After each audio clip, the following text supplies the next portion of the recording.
আসছে। Good morning মা।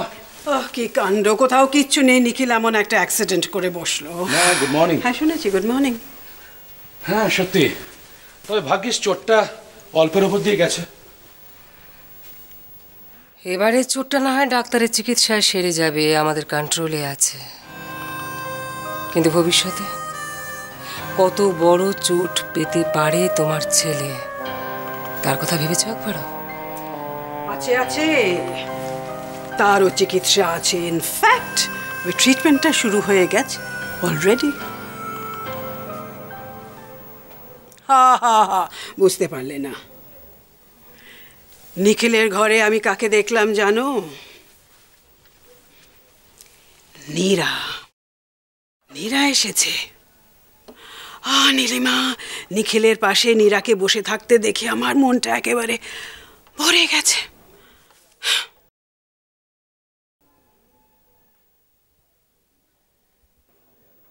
মানে স্পষ্ট করে বলো না মা, কি হয়েছে?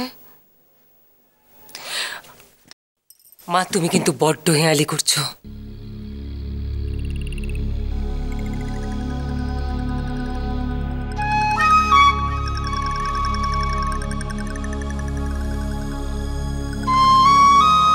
তোমার আর তোমার ভাই রণজয়ের মতো তো না, তোমরা দুজনে মিলে সবসময় এত মাথা গরম করে থাকো যে সূক্ষ্ম ব্যাপারগুলো তোমাদের নজরেই পড়ে না। দেখো, কমল এসব বুঝতে পেরেছে, আর তুমি।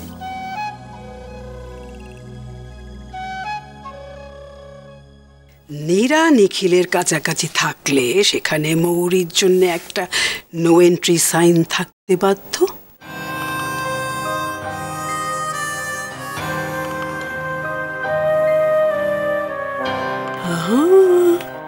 বিষয়টা অবহেলা করার নয়।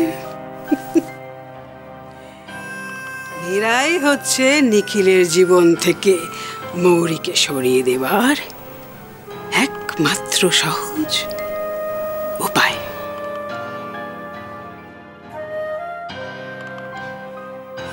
তোমরা স্বামী স্ত্রী মিলে এটা নিয়ে বিবেচনা করো, আমি দেখে গিয়ে আমার দিদি ভাই, আমার সুইটি পাই কি করছে।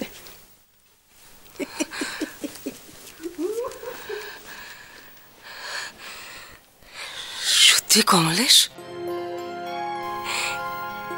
এই কথাটা আমার মাথায় আসেনি কেন? নিখিল আর নীরার সম্পর্ক যদি আবার আগের মতো হয়ে যায়, তাহলে তো মৌরির সেখানে কোনো জায়গাই থাকবে না। নীলিমা, ছি, কাল তোমার ছেলের একটা অ্যাক্সিডেন্ট হয়েছে, এখনো তার ঘা শুকোয়নি, যন্ত্রণায় কাতরাচ্ছে ছেলেটা। আর তুমি এখন মৌরি না নীরা, নীরা না মৌরি, তাই নিয়ে ভাবছো?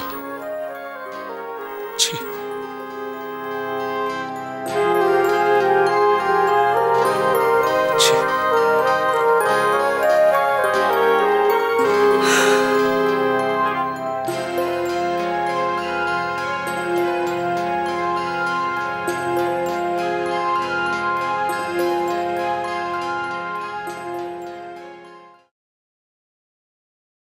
নিখিল দাদার পাশে কিন্তু ওই নীরা দিদিকেই মানায়, তাই না?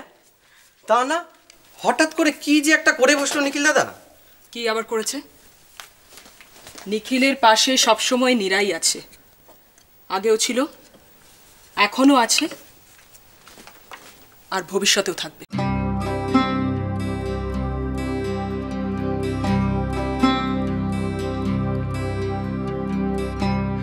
বাবা, একটা না দুটো কাঁচা লঙ্কা, তাই জন্য এত তেজ।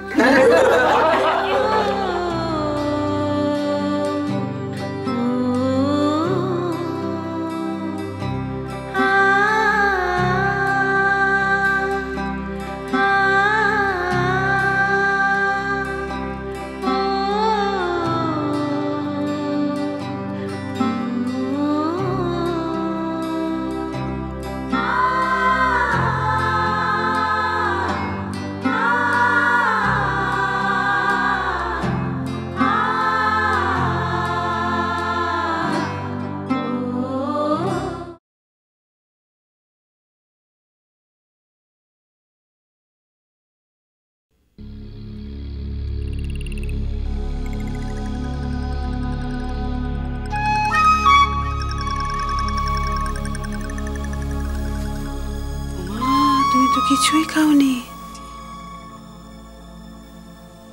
এত বেলা করলে কেন গো খেতে? দিদান, ভালো হয়ে যাবে তো দিদান? ডাক্তারবাবু কি বললেন?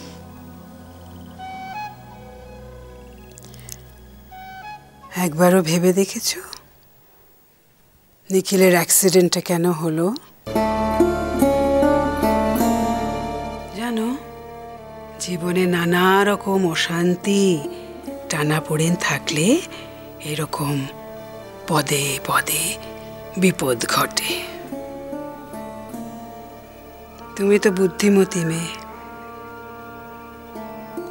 তুমি নিশ্চয়ই জানো নিখিলের মনের একমাত্র অশান্তির কারণটা কি?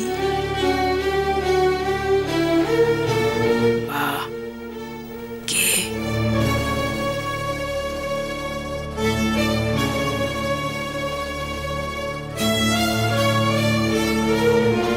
তুমি কি পলাশডাঙ্গায় ফিরে যেতে চাও?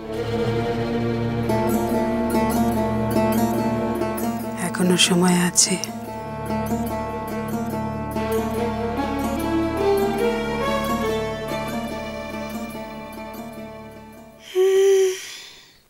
যা ভালো বোঝো তাই করো,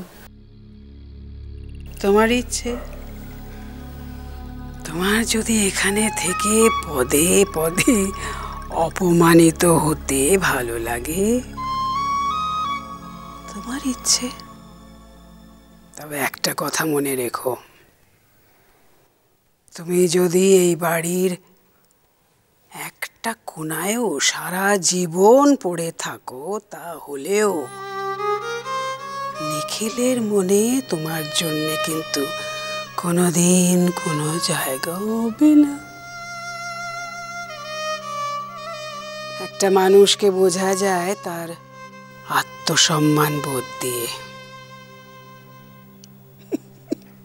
অবশ্যই যদি তার কোনো আত্মসম্মান বোধ থাকে।